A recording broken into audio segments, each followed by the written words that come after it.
The spatula hit the griddle hard as the waitress froze mid-motion.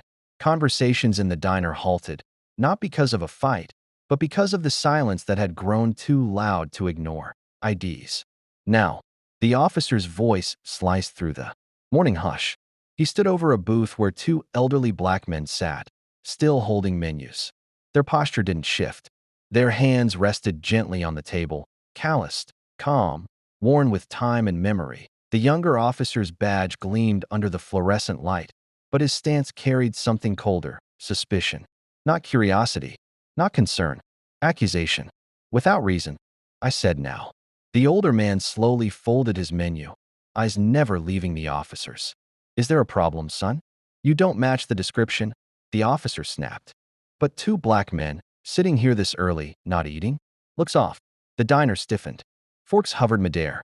Coffee cups trembled in palms. No one spoke. The man across from him, slimmer, his hands shaking ever so slightly, leaned forward and placed a weathered cap on the table. Faded fabric, stitched in silence. Vietnam veteran, 101st Airborne.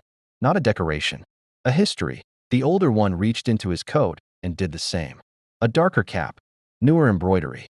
Desert Storm. They didn't need to say a word, but the officer laughed, soft and sharp. Anyone can buy those online. He didn't see the pain flash across the waitress's face. She had served them every Thursday for 3 years. She knew about the limp in Thomas's right leg and how Harold still couldn't eat eggs without nausea. She knew what silence really meant. Thomas, the older of the two, bore scars invisible to most. In '91, he'd pulled 2 soldiers from a burning vehicle while his own uniform melted into his skin. He hadn't raised his voice since returning, not even when his wife passed last winter. Silence had become his prayer.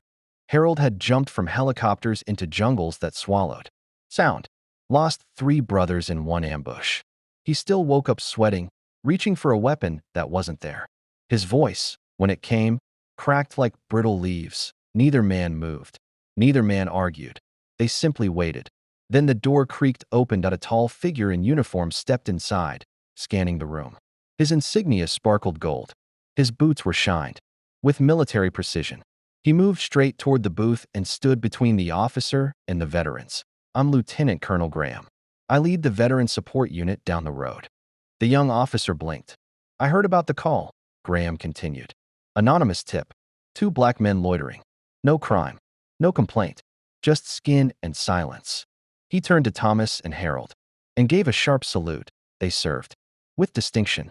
You'd know that if you read the citations you carry in your car's database. A long silence followed. I didn't mean any disrespect, the officer muttered. You didn't need to, Graham replied, still facing the veterans. Some men carry wounds you can't see. Some wear honor like skin. You looked at these 2 and saw threat. I see the reason I get to wear this uniform. The room remained quiet. But now, the silence was reverent.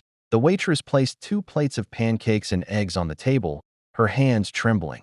It's on the house, she whispered. As the officer turned to leave, Graham added, next time you question someone's worth, son, ask yourself what they gave up so you could.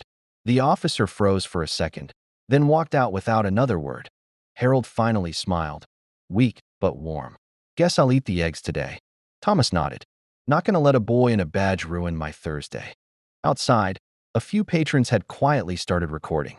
Not for likes, but for memory, for truth, for the silent strength they had just witnessed. Some men don't need to speak to be heard. Dignity doesn't ask for attention, it commands it.